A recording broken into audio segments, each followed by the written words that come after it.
प्रभु की नाम की माला लेकर के और हिमालय में चले जाते, किसी गुफा में बैठ करके नाम जप करते, तो वो स्थान बड़ा प्रसिद्ध हो जाता, पर्यटन का एक केंद्र भी बन जाता। परंतु देश नहीं आजाद हो पाता। तो जब एक संत का और राजनेता का जब मिलन होता है, समन्वय होता है, तो एक विस्मयकारी घटना घटती है। और वो घटना ये घटी कि जिनका राज्य में सूर्यास्त होता ही नहीं था, the sun never used to set in the British Empire, वो ब्रिटिश एम्पायर भी समाप्त हुई और भारत आजाद हुआ।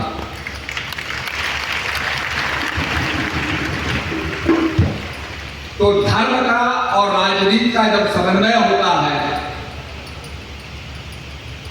तो बड़ी चमत्कारी घटना घटती है। और महात्मा गांधी ने जहां जहां वो गए, प्रथम गायन यही होता था, रघुपति राघव राजा राम, पतित पावन सीता राम, ईश्वर अल्लाह तेरो नाम, सबको सन्मति दे भगवान। यही जो राम धुन का कीर्तन होता था, धीरे धीरे समाज को एक करता गया, लोगों में अवेयरनेस आई, देश आजाद होना चाहिए। पहले तो यही मांग होती थी लोगों की कि हमें भी शासन करने का मौका मिले, let us also rule, share the responsibilities. परंतु बाद में जब पता चला उन्हें कि नहीं, देश आजाद होना चाहिए, तो इसकी मांग बलवती हुई। और महात्मा गांधी जी ने फिर यही आग्रह किया कि भाई अंग्रेजों देश छोड़ो। मैं यही बात कहना चाहता हूं, क्योंकि जब जब समस्याएं आती हैं, आज आपने देखा होगा किस प्रकार से कोई कह रहा था बड़ी तारीफ हो रही है, तो किसी ने कहा भैया तारीफ नहीं, टैरिफ पढ़ रहे हैं, ये आपका टैरिफ पर टैरिफ लग रहा है, तारीफ नहीं हो रही है। क्योंकि ज्यादा लोग टैरिफ और तारीफ में फर्क नहीं समझते हैं। तारीफ का मतलब आपका गुणानुवाद हो रहा है, गुणगान, और टैरिफ का मतलब आपकी जेब जो है काटी जा रही है। तो आपने देखा होगा क्या हो गया। इसीलिए रामचरितमानस ने कहा है, जहां सुमति तहां संपत्ति नाना, जहां कुमति तहां कष्ट। अनेक कष्ट होते हैं जहां कुमति होती है। जहां विजडम होती है, परिवार में भी विजडम होगी तो परिवार एक रहेगा। अनेक समस्याओं के बाद परिवार उभर जाएगा। रिस्पॉन्सिबिलिटी, डिफिकल्टीज तो आएंगी, पर डिफिकल्टीज में विजय प्राप्त होगी। समस्या तो प्रभु राम के जमाने में भी आई, सीता का वर्णन हो गया। अब वो ढूंढ रहे हैं, लताओं से पूछ रहे हैं, वृक्षों से पूछ रहे हैं, और सती जी के अंदर घोर शंका पैदा हो गई कि मेरे स्वामी ने प्रणाम कर रहे हैं, ये तो लताओं से पूछ रहा है कि सीता कहां है। तो प्रभु ने सती का भ्रम भी दूर किया। सती मिली, सती ने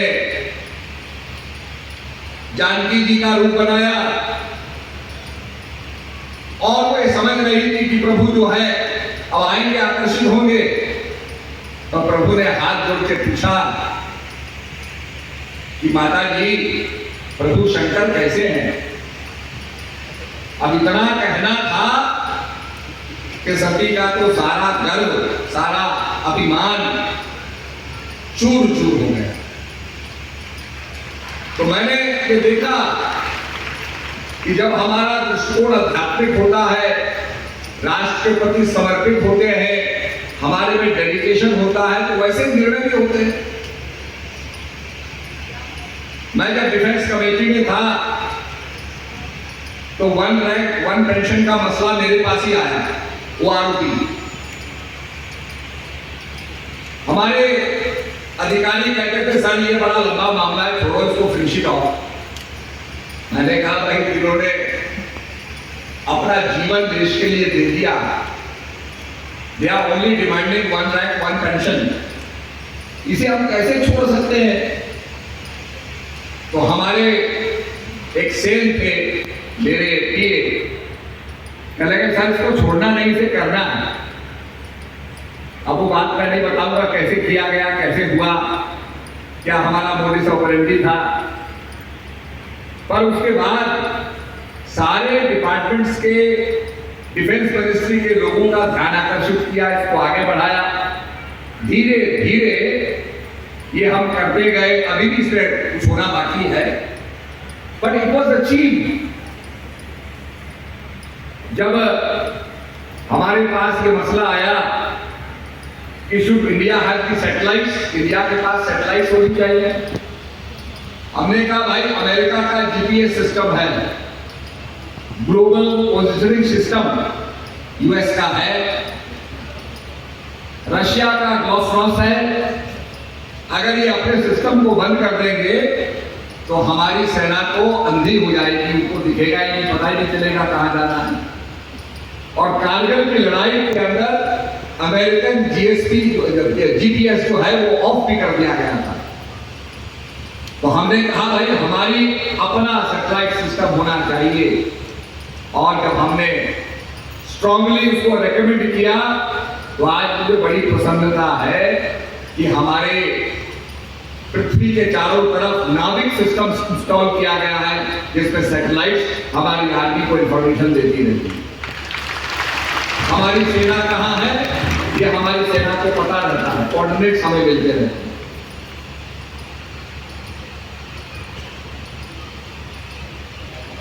तो ये निरंतर जो हमारा प्रयास रहा कि हम अच्छा से अच्छा करें,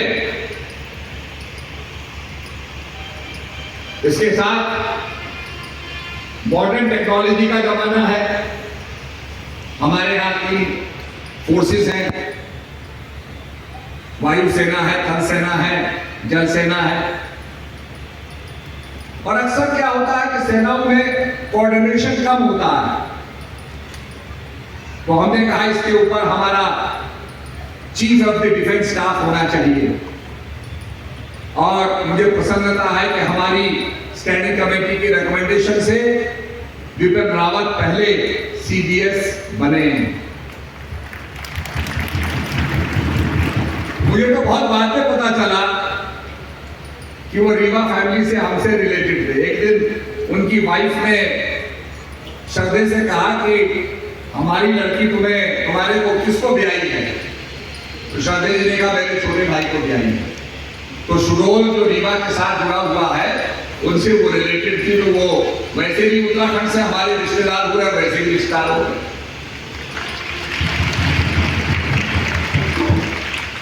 तो कहने का अभिप्राय यह है, जब हमारी निष्ठा रहती है, देश की सेवा करने की निष्ठा रहती है, तो वैसे ही विचारवान लोग मिलते हैं और हम आगे बढ़ते हैं। अभी हमारे उत्तराखंड के टूरिज्म में हमने एक्सेल किया है, अनेक इनाम प्राप्त किए हैं। इसी हरिद्वार के प्रांगण में हमने ढोल सागर वालों को बुलाया जो ढोल बजाते हैं। आपने ढोल सुने होंगे, तो आपने सोचा होगा कि तो ऐसे ही ढोल बजते हैं। हमारे यहाँ ये विद्या साम वेद से निकली है और ये शास्त्रीय विद्या है। और आज भी एक गांव के अंदर अगर बाघ आ जाए और ढोल वादक ढोल बजाए तो दूसरे गांव को सिग्नल कर देता कि हमारे गांव में बाढ़ आ गया है, हमें बचाने आए। अगर बारात जा रही है और बारात लौट रही है या जा रही है, जब वो खड़े होकर शब्द बजाते हैं, बोल बजाते हैं, चौरास बजाते हैं, तो पता चल जाता है कि बारात जा रही है या लौट रही है। ये पूरी विद्या जो हमारी है, इस पर हमारी आत्माएं, देवताएं, देवियां इस पर नाचती हैं। इसका यहाँ पर हमने बहुत बड़ा सम्मेलन किया। हमारा नक्शा कि हम Guinness book of the world records में जाएंगे, उसके लिए पहला प्रयास हमारा था कि सदियों से जिन बुजुर्गों ने हमारे देवी देवताओं को नचाया है, हमारी परंपरा को प्राणवंत किया है, और उनको सबसे पहले भोजन नहीं दिया जाता है। सब जब खा लेते हैं तो बचा कुचा भोजन उनको देते हैं, और खाली पेट हो चाहे भरा पेट हो, उनको बजाना ही है। उनके बिना कोई मांगलिक कार्य नहीं होता है। तो ऐसे लोगों को सम्मानित करने के लिए, उन्हें वास्तव में सम्मान देने के लिए हमारा टारगेट था कि हम Guinness book of the world record में अपना नाम दर्ज कराएं। यहाँ उस समय करीब हमारे 2500 फूल आ गए थे। अब उस संख्या को बढ़ाते हुए दोबारा उसको करके हम Guinness book of the world records में उनका नाम दर्ज कराएंगे और उनके परिवार वालों को सम्मानित करेंगे कि आपने सदियों से हमारी संस्कृति को जीवित रखा है, हम आपको सम्मानित करना चाहते हैं, दुनिया और देश आपको सम्मानित करना चाहता है। तो ये भावना मातृभूमि की सेवा की भावना रहती है। यहाँ पर हमारे स्वजन लोग आए, रिश्तेदार आए, रावत जी आए, सभी को मैं धन्यवाद दूंगा। ऐसे ही मांगलिक गांवों में सारा परिवार इकट्ठा होता है, परिचय होता है, नहीं तो आजकल तो लोग इकट्ठा ही नहीं होते। जब कोई मांगलिक काम होता है तो सभी इकट्ठे होते हैं, मिलना जुलना हो जाता, बैठना हो जाता, बातचीत हो जाती है, एक दूसरे के बारे में सुन लेते हैं, उनके परिवार के बच्चों को देख लेते हैं कितने बड़े हो गए। तो ये सब हो जाता है, मिलना जुलना हो जाता है। तो ये भी है। और महात्मा बाई प्रेमी सब लोग आए, श्रद्धेव जी ने सबको प्रसाद दिया। और यह बड़ी प्रसन्नता की बात है कि आज जिस काम को श्री हंस जी महाराज ने किया, वो सरल काम नहीं था। बैलगाड़ी पर बैठ करके प्रचार करने जाना, मोटर गाड़ी में बैठ के प्रचार करने जाना। उनकी एक गाड़ी थी ऑस्टिन ऑफ इंग्लैंड, उसी गाड़ी में बैठ के वो जाते थे। कितने सत्संगों को उस गाड़ी ने संपन्न किया होगा। और महाराज जी का जीवन ऐसा था कि गर्मियों में जाएंगे अलग, जहां और गर्मी पड़ती है, तो पूरे देश भर के अंदर उन्हें प्रचार प्रसार किया। उनसे हमने प्रेरणा ली। मुझे भी एक दफे जंगल में कुछ लोग फंस गए थे बाढ़ में, उनको देखने जाना पड़ा। तो मैं हाथी पे बैठा हुआ था, हमारे साथ कुछ लोग हाथी पे बैठे हुए। अब हाथी धीरे धीरे पानी रामनगर की गंगा में जा रहा था। अब वो धीरे धीरे पानी बढ़ने लगा। अब हमको ऐसा लगे कि हाथी डूब रहा है और हम पानी में बह जाएंगे। तो मावत ने कहा, पानी को मत देखो, ऊपर देखो, ये पानी आपको हिप्नोटाइज कर देगा, आप पानी में कूद जाओगे।